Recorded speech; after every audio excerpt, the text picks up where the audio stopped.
నన్ను క్షమించమ్మా. నాన్నగారికి ఈ పరిస్థితి కలగడానికి కారణం నేనే.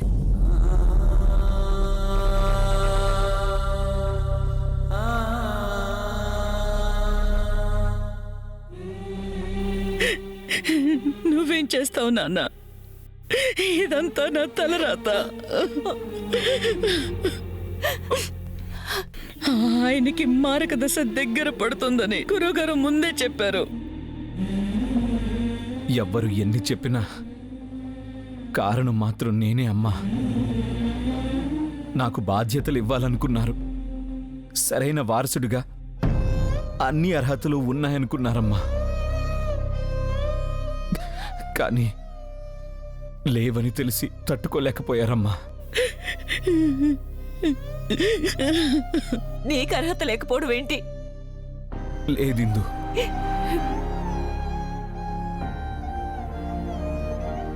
నాకు ఈ బాధ్యతల మీద ఎలాంటి ఆశలు లేవు. నాన్నగారితో చెప్పమ్మా అని అడిగాను కదమ్మా. అప్పుడే చెప్పేసుంటే ఈరోజు నాన్నగారి పరిస్థితి ఇలా ఉండేది కాదు కదమ్మా.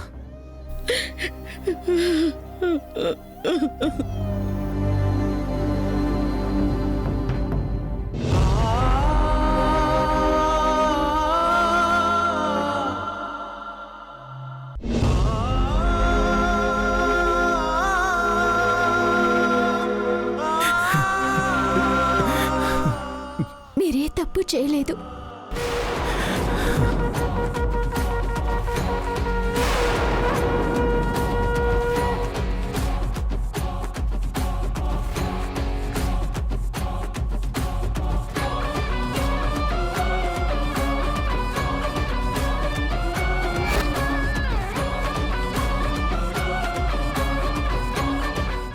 మళ్ళీ మొదలుపెట్టింది చూడు.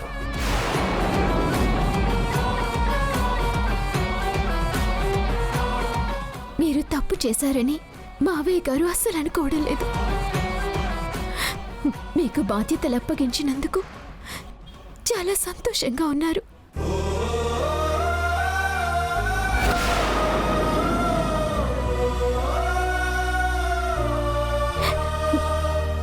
అత్తయ్య గారు,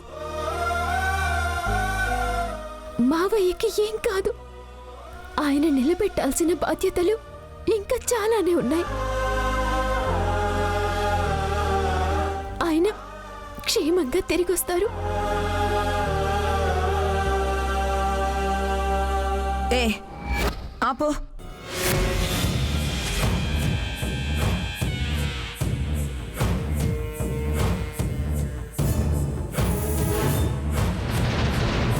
ఎందుకు ప్రతి విషయంలోనూ దూరిపోతావు? ఎవరడిగారు నిన్ను?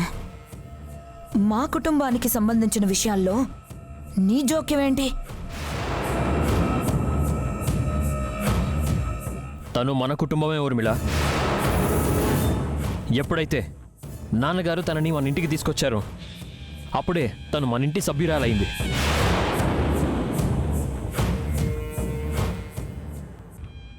ఇప్పటి వరకు మీ తమ్ముడు సపోర్ట్ చేశాడు. ఇప్పుడు మీరు సపోర్ట్ చేస్తున్నారా?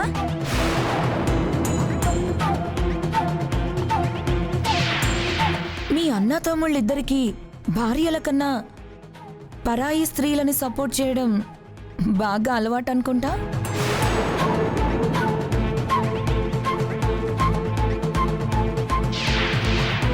ఊర్మిళ, ఏం మాట్లాడుతున్నావో తెలుసుకొని మాట్లాడు. నేనున్నదే మాట్లాడుతున్నాను బామ్మగారు. మీరే ఎవరు ఏం చెప్పినా గుడ్డిగా నమ్మేస్తున్నారు.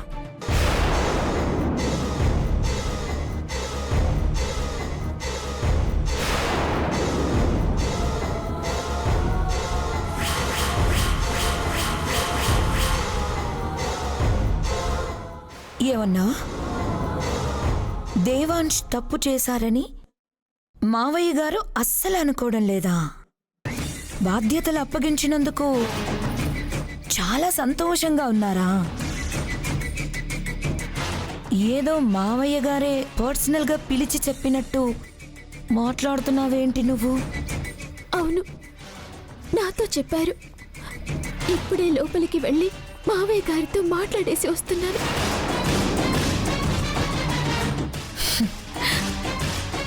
ఇక్కడ అత్తయ్య, బామ్మగారు, కొడుకులు, కోడళ్ళు, ఇంటి సభ్యులందరూ ఉండగా మావయ్య గారు నీతో మాట్లాడారా? ఎవరికి కబుర్లు చెప్తున్నావు? ఊర్మిళ నువ్వుండు. నిజంగానే మాట్లాడావా? ఎలా ఉన్నాడు? ఏం మాట్లాడాడమ్మా?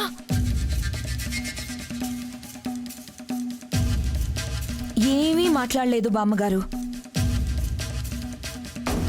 అసలు మావయ్య గారు మాట్లాడే పరిస్థితుల్లోనే లేరు. సోది చెప్తుంది. మీరు నమ్మినా నమ్మకపోయినా నేను మాట్లాడాను అన్నది నిజం. మావయ్య గారు ఈ పరిస్థితిలో ఉండటానికి కారణం ఈయన మాత్రం కాదు. ఇది ఈ రోజు అనుకోకుండా మనస్తాపంతో వచ్చిన సమస్య కాదు. రోజు రోజుకి ఆరోగ్యం చెడిపోతూ ఈ రోజుకి ఇలా జరిగింది. ఎవరో కావాలని చేసింది.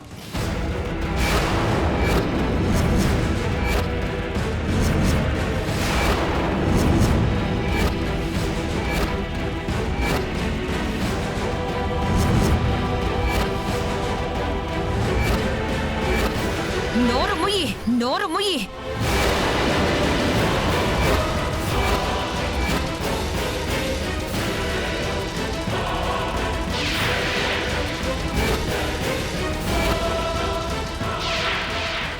చేసిందంతా చేసి ఎవరి మీద నేరం మోపాలని చూస్తున్నావే?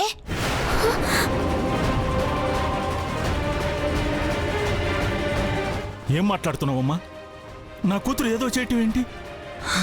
అవును, ఈరోజు మా మావయ్య గారికి ఈ పరిస్థితి కలిగిందంటే కారణం మీ కూతురే.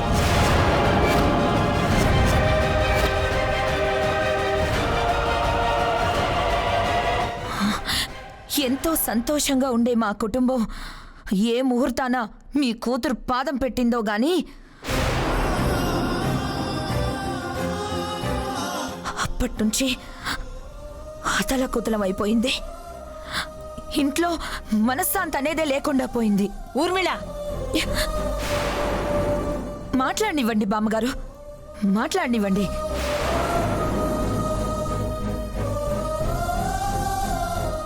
అసలు నాకొక విషయం తెలియక అడుగుతాను. మా దేవాంష్కి మీ చిన్న కూతురునిచ్చి పెళ్లి చేశారా, లేక పెద్ద కూతురుతో చేశారా?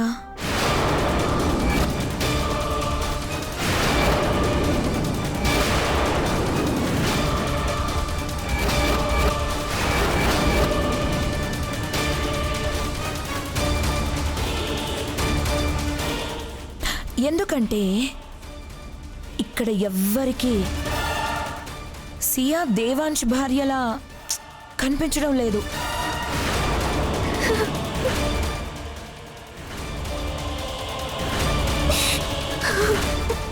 వైదేహి భార్యలా కనిపిస్తుంది. భార్యలాగే ఉంటుంది. నా కూతురు గురించి తప్పుగా మాట్లాడకమ్మా. తప్పు చేయగలేంది దాని గురించి మాట్లాడడం తప్పెలా అవుతుంది బాబాయ్ గారు?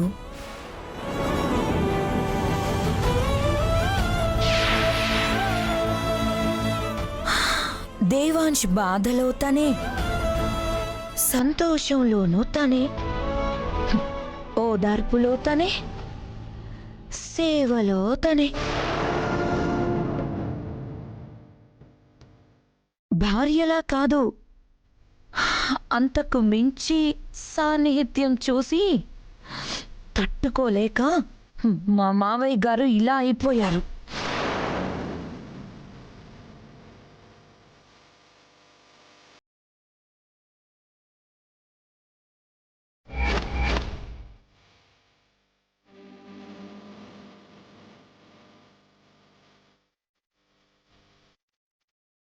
ఊర్మిళ,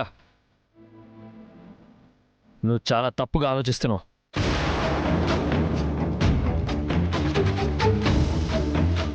నాన్నగారు వైదేహి దేవాంశుల గురించి తప్పుగా అనుకునేవారే అయితే బాధ్యతలు అప్పగించుండేవారు కాదు. అప్పగిస్తారు. ఎందుకంటే మావయ్య గారిది కన్న కొడుక్కే బాధ్యతలు అప్పగించాలన్న స్వార్థం.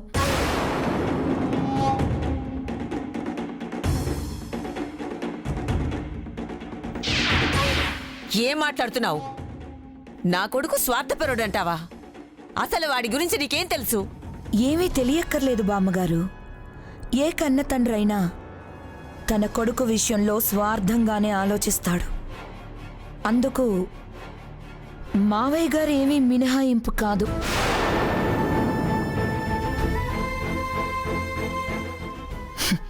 లేకపోతే రాత్రి దేవాంశ్ అర్హుడు కాదని నిర్ణయించి తెల్లారేసరికి ఎలా అర్హుడైపోతాడు? రాత్రికి రాత్రి ఏ అద్భుతాలు జరిగిపోతాయి. అద్భుతాలు జరగడానికి ఒక్క క్షణం చాలమ్మా. అన్నయ్యకి ఏ నిజం తెలిసిందో ఆ నిజంలో దేవాంశ్ తప్పు చేయలేదని తెలిసిందేమో. అందుకే ఈ నిర్ణయం తీసుకున్నాడేమో. నాన్న,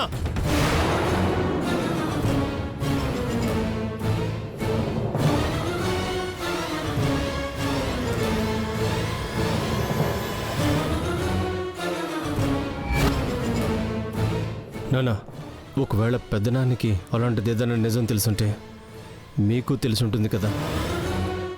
ఏంటో చెప్పండి నాన్న. అక్కడ ఏదన్నా ఉంటే కదా చెప్పడానికి. నేను చెప్తుంది నిజం. మావయ్య గారు కొడుకు మీద ప్రేమతో స్వార్థంతో తీసుకున్న నిర్ణయమే తప్ప వేరే ఏ కారణమూ లేదు.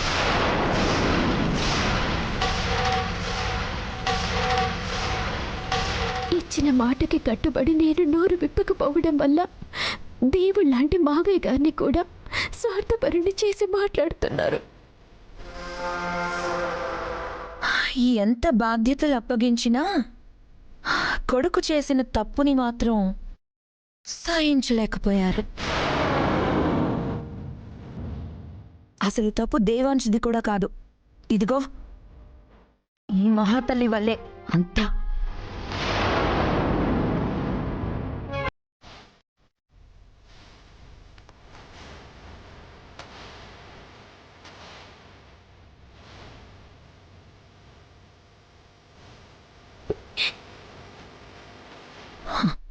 అసలు ఈవిడిక్కడికి రాకపోయి ఉంటే, దేవాంశ్తో రాసుకు పూసుకొని తిరగకపోయి ఉంటే ఇలా జరుగుండేదే కాదు. అసలు ఇది ఇంకా ఇక్కడే ఉంటే మావయ్య గారి కొన ఊపిరి కూడా కట్టుకుపోతుంది.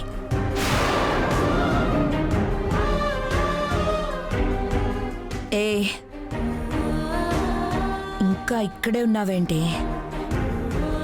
మా దేవాంశ్ని వల్లో వేసుకుంది సరిపోక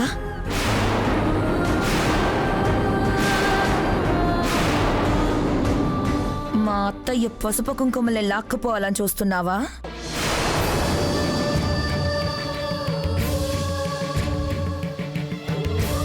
పో పో ఇక్కడి నుంచి. పోతావా పోవా? పోవా ఇక్కడి నుంచి.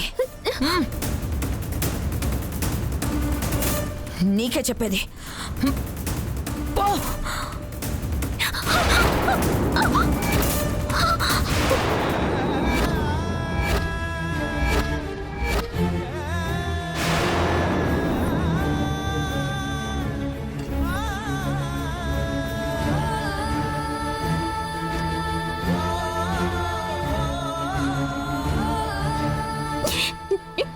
మళ్ళీ ఈ చుట్టుపక్కల కనిపిస్తే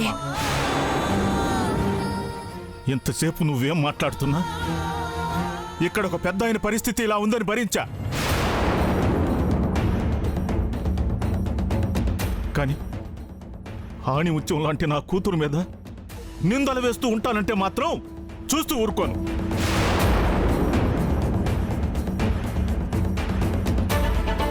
అసలేమనుకుంటున్నావు నా కూతురు గురించి? నా కూతురు మీ ఇంటికి వచ్చిందా? మీరు కోరుకుంటే వచ్చిందా? అల్లుడి గారిని కాపాడపోయి వైదేహి పెళ్లి సంబంధం చెడిపోతే వైదేహి పెళ్లి చేసి తమ వల్ల జరిగిన పొరపాటును సరిదిద్దుకునే అవకాశం ఇవ్వమని బావగారు బతిమలాడితే మీ ఇంటికొచ్చింది.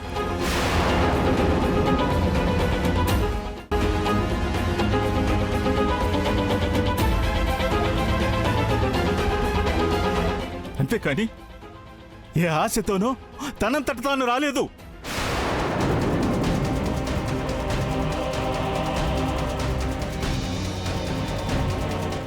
సరే, ఆడపిల్లనిచ్చుకున్న చోట ఇంతకన్నా ఎక్కువ మాట్లాడలేను. ఇప్పుడు మీకు కావాల్సిందేంటి? వైదేహి ఇక్కడ ఉండకూడదు, అంతే కదా? ఉంచాలని నాకు లేదు.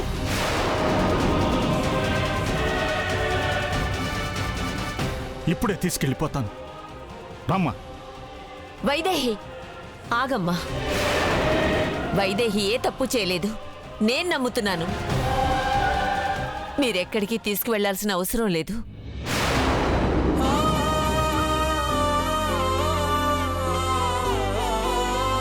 లేదమ్మా, ఇన్ని మాటలు పడ్డాక ఇంకా ఉంచలేను. ఊర్మిళేదో తెలియక మాట్లాడింది, పట్టించుకోవద్దు.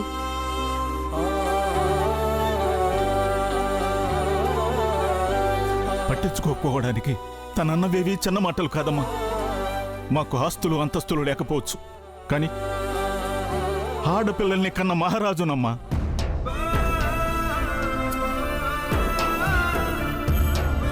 ఆత్మాభిమానమే ఆస్తులుగా పెంచిన వాణ్ణి. వీళ్ల గురించి తప్పుగా ఎవరు మాట్లాడినా ఊరుకోనమ్మా. ఊర్మిళ కూడా మీ కూతుర్లాంటిదే అన్నారు కదా, ఏదో తెలియక అన్నదనుకొని క్షమించేయండి. బామ్మగారు, క్షమించడానికి నేనేం తప్పుగా మాట్లాడలేదు. నువ్వు మాట్లాడకు.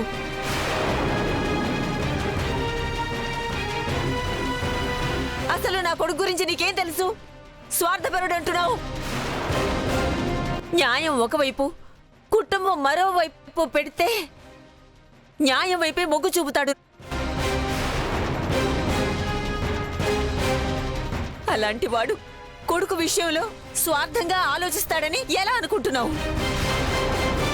కారణం ఏంటో తెలియకపోవచ్చు. దేవాంశు వైదేహిలు ఏ తప్పు చేయలేదని నమ్మాడంటే వాళ్ళే తప్పు చెయ్యనట్టు.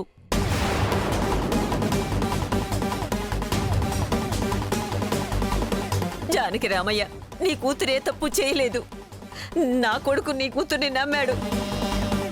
మిగతా వాళ్ళ నమ్మకంతో ఎలాంటి పని లేదు.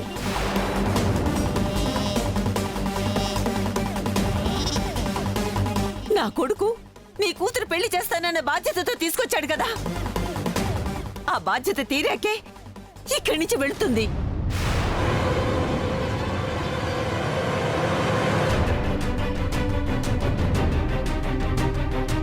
ఒకవేళ కాదు కూడదు తీసుకెళ్ళిపోవాలనుకుంటే కాసేపట్లో నా కొడుకు కోలుకుంటాడు కదా, వాడితో ఒక్క మాట చెప్పి వెళ్ళండి.